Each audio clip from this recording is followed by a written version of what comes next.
بسم اللہ الرحمن الرحیم۔ قربانی کے مسائل میں سے ایک مسئلہ یہ آتا ہے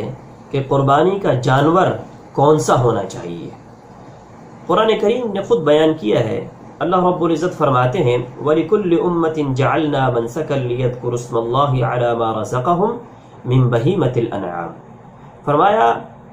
اللہ رب العزت نے جو ان کو رزق دیا ہے من بہیمۃ الانعام، جن کو ہم چوپائے کہتے ہیں، مویشی کہتے ہیں، تو ان مویشی جانوروں میں سے ہی قربانی کرنی ہے۔ اب اس بہیمۃ الانعام کی وضاحت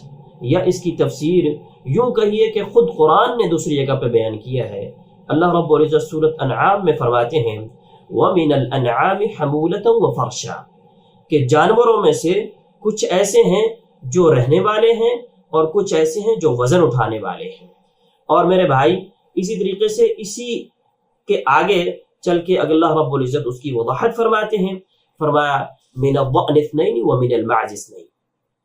بھیڑ میں سے دو یعنی نر اور مادہ، اور اسی طریقے سے بکری میں سے دو یعنی نر اور مادہ، اور اسی طریقے سے آگے کہا ومن الابل اثنین ومن البقر اثنین، فرمایا اونٹ میں سے دو یعنی نر اور مادہ، اور گائے میں سے دو یعنی نر اور مادہ۔ اس کا تذکرہ اللہ رب العزت نے قرآن کریم کے اندر کیا ہے کہ قربانی کے لیے اونٹ، گائے، بکری، بھیڑ، دمبا وغیرہ جو ہے وہ اس کے اندر ذبح کیا جا سکتا ہے۔ یہ قرآن کریم کی نص ہے، لیکن ہم دیکھتے ہیں کہ بعض دفعہ بھینس کی قربانی کے حوالے سے عام لوگ پوچھتے ہیں، سوال کیے جاتے ہیں، پڑھے لکھے جاتے ہیں کتابوں کے اندر، اور اسی طریقے رسائل کے اندر جو ہے مضامین لکھے جاتے ہیں، اور اس حوالے سے بہت بات چیت ہوتی ہے۔ میرے بھائی جیسے کہ میں نے آپ کے سامنے قرآن کریم کی نص، قرآن کریم کی عبارت آپ کے سامنے تلاوت کی ہے کہ اللہ رب العزت نے خود قرآن میں متعین کیا ہے بہیمۃ الانعام کہہ کر کے کہ کن جانوروں کو ذبح کرنا ہے۔ اور اب ہم بھینس کی طرف اگر جاتے ہیں تو بھینس کے لیے کوئی دلیل موجود نہیں ہے۔ جب دلیل موجود نہیں ہے تو ہمارے بھائی کیا کرتے ہیں، وہ ہمارے سامنے تین طرح کے دلائل دیتے ہیں۔ وہ تین طرح کے دلائل کیا ہیں؟ پہلی بات جو وہ کرتے ہیں، پہلی بات وہ کہتے ہیں جناب بھینس جو ہے گائے میں سے ہے، یعنی گائے کی طرح ہے بھینس، اس لیے ہم اس کو گائے کی طرح سمجھ کر کے قربانی میں شامل کرتے ہیں۔ تو یہ پہلی بات ہے ان کی، اور اس کو قیاس کہا جاتا ہے، یعنی ایک چیز کو دوسری پر قیاس کیا گیا ہے۔ تو میرے بھائی یہاں پہ علماء کرام کے درمیان کے اندر ایک بہت بڑا قاعدہ ہے، اور وہ قاعدہ یہ ہے کہ لا قیاس مع النص، کہ جب نص آ جاتی ہے، یعنی قرآن کریم کے اندر جب واضح صراحت آ گئی ہے قرآن میں یا حدیث کے اندر، پھر اس کے بعد قیاس نہیں کیا جا سکتا ہے، ایک بات۔ دوسری بات یہ ہے کہ اگر ہم کہیں کہ قیاس کرنا ہے تو پھر میرے بھائی وہاں پہ قیاس کرنے کی کچھ شروط ہوتی ہیں، اور ان شروط میں یہ ہے کہ دونوں کے درمیان، یعنی جس کو آپ قیاس کر رہے ہیں اور جس کے ساتھ قیاس کر رہے ہیں، ان دونوں کے درمیان میں ایک علت مشترکہ، یعنی کوئی مشترک صفت جو ہے ان کے درمیان کے اندر ہونی چاہیے۔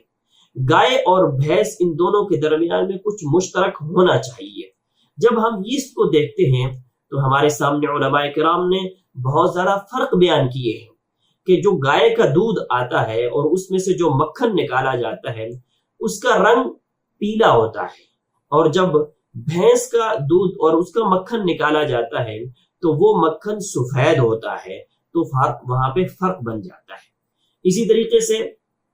جو بھینس ہے یہ بعض دفعہ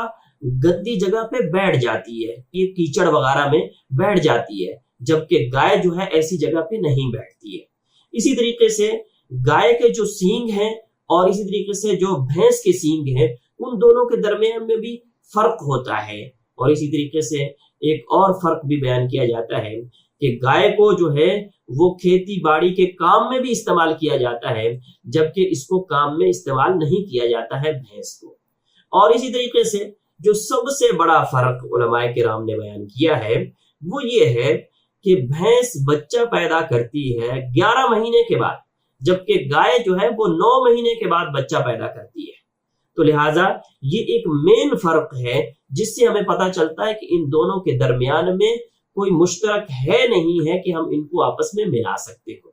لیکن اگر پھر بھی کوئی کہے کہ ہم اس کو ملانا چاہتے ہیں تو پھر ہم یہ بات دیکھیں گے کہ اگر کوئی شخص آ کر کے یہ کہے کہ میں دیکھتا ہوں بکری اور ہرن دونوں ایک طرح کے ہیں تو ہم ہرن کو بھی قربانی کرنا چاہتے ہیں، تو میرے بھائی اس طرح سے پھر بہت سارے جانور، کوئی آ کے کہے گا اس کے ساتھ ملتا ہے، کوئی آ کے کہے گا اس کے ساتھ ملتا ہے، تو ہم اس کو آگے ایک سلسلہ چل پڑے گا جو کہ صحیح نہیں ہے. تو لہٰذا میرے بھائی یہ بات جو کہنا کہ گائے جو ہے وہ بھینس جو ہے وہ گائے کی طرح ہے، یہ بات صحیح نہیں ہے اور ہمیں اس سے بچنا چاہیے. دوسرا مسئلہ، علماء کرام نے زکوٰۃ کے مسئلے میں زکوٰۃ کے مسئلے میں یہ گائے اور بھینس دونوں کو ایک طرح سے گنا ہے. جب زکوٰۃ کا مسئلہ آتا ہے تو وہاں پہ علماء کرام نے احتیاط کے پہلو کو رکھتے ہوئے یہ کام کیا ہے کہ وہاں پہ زکوٰۃ لگائی ہے. لیکن قربانی کے مسئلے میں احتیاط کا پہلو یہ ہے کہ یہاں پہ قربانی نہ لگائی جائے، کیونکہ یہ اس طرح سے ہے نہیں ہے، اس لیے اس پہ قربانی نہ لگائی جائے. اور وہاں پہ ایک عادت کی بات ہوتی ہے، ایک ملکیت کی بات ہوتی ہے، آپ کے پاس اتنا مال موجود ہے تو لہٰذا اس لیے اس کے اوپر زکوٰۃ لگائی گئی ہے. تو وہاں پہ احتیاطی پہلو کو دیکھا گیا ہے، وہاں پہ احتیاط یہ تھی کہ زکوٰۃ لگائی جائے، اور یہاں پہ احتیاط یہ ہے کہ اس کی قربانی نہ دی جائے. اور تیسرا مسئلہ، تیسری بات جو یہاں پہ بیان کی جاتی ہے وہ بھینس کی قربانی کے حوالے سے، وہ ایک حدیث ہے، اور وہ حدیث جس کے اندر یہ کہا جاتا ہے کہ بھینس کی قربانی میں 7 حصے ہیں. اور یہ جو حدیث یہ مسند فردوس کے اندر ہے، اور یہ مسند فردوس ایک ایسی کتاب ہے جو امام دہلوی رحمہ اللہ نے اس کو مرتب کیا تھا، لیکن اس کا اکثر حصہ مفقود ہے، یعنی وہ ملا نہیں ہے. لیکن یہ حدیث ہمیں کیسے پتہ چلی؟ یہ دوسرے لوگ جنہوں نے اس وقت جب وہ مفقود نہیں تھی تو لوگوں نے اس سے نقل کیا، تو ان لوگوں کی طرف سے ہمیں پتہ چلا کہ یہ جو حدیث ہے یہ مسند فردوس کے اندر ہے. لیکن مسند فردوس اکثر مفقود ہے، جس کی وجہ سے ہمیں اس کی سند کا پتہ نہیں چلتا ہے. اور دوسری بات یہاں پہ یہ ہے کہ اس کے ذکر کرنے میں امام دہلوی رحمہ اللہ منفرد ہیں، یعنی صرف انہوں نے ہی یہ حدیث پیش کی ہے اور کسی حدیث کے ذخیرے میں یہ حدیث آتی نہیں، جس سے ہمیں پتہ چلتا ہے کہ یہ حدیث ضعیف ہی ہے. تو لہٰذا میرے بھائی ہمیں اس حوالے سے احتیاط کا جو پہلو ہے اور جو ہمیں سمجھنی چاہیے، چیز دیکھنی چاہیے، وہ یہ کہ ہمارے سامنے اونٹ، گائے، بھیڑ اور بکری، یہ 4 جانور ہمارے سامنے ہیں. ہم ان کو جب کر سکتے ہیں تو ہم کیوں بھینس کی طرف جا رہے ہیں اور کیوں ایک نیا مسئلہ پیش کرتے ہیں جس کو لے کر کے ہم وہ قربانی کریں اور پھر لوگوں علماء سے پوچھتے رہیں کہ جناب یہ جائز ہے نہیں ہے، ہماری قربانی ہو گئی ہے یا نہیں ہوئی ہے. تو لہٰذا میرے بھائی اس سے ہمیں بچنا چاہیے، اور اختلاف سے نکل کر کے ہمیں اگر ہم جائز بھی قرار دیں تو اختلاف سے انسان نہیں نکل پاتا ہے. تو لہٰذا انسان کو اختلاف سے نکل کر کے وہی قربانی کرنی چاہیے، انہی جانوروں کا کی جن کا تذکرہ قرآن کریم کے اندر آیا ہے. اللہ رب العزت قبول فرمائے.